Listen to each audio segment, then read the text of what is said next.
Vous devez rester ici. J'ai ordre de surveiller la détenue. Réclusion à vie pour le meurtre de son premier bébé. La femme venait à peine d'accoucher, que le directeur l'a aussitôt fait sortir de l'hôpital, ce qui ne respectait clairement pas le règlement. Mais on lui a tout de même annoncé la décision. À travers la vitre au moins, juste un coup d'œil. C'est impossible. Mais en discutant avec elle, le docteur Parker a senti qu'Abby n'aurait jamais pu tuer son bébé. Et pour découvrir la vérité, Après quelques examens complémentaires, simple précaution. Abby a besoin d'examens complémentaires. Pas envie qu'elle reparte en prison, oui. à ce moment-là, le docteur Parker s'est aperçu que le nourrisson n'avait aucune sensibilité dans les membres, supposant qu'il souffrait d'une carence. Il est allé voir Abby en privé pour lui demander de l'allaiter. Coucou, mon trésor.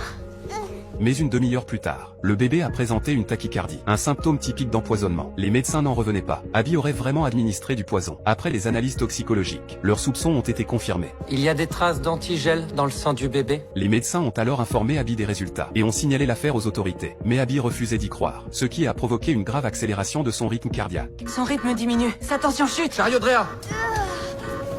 Les médecins n'ont eu d'autre choix que de lui administrer un sérum de vérité. Abby, vous savez ce qui est arrivé à vos bébés? Ils sont tombés malades. Vous savez pourquoi ils sont tombés malades? Parce que vous leur avez donné de l'antigel. Je leur ferai jamais de mal. Je suis leur maman. Cette conversation a profondément touché Sean, et il a refait une analyse toxicologique pour le bébé. Les médecins ont finalement découvert la véritable explication de l'affaire. Une toute petite différence moléculaire. En réalité, c'est de l'acide propionique, pas de l'antigel. Elle est innocente.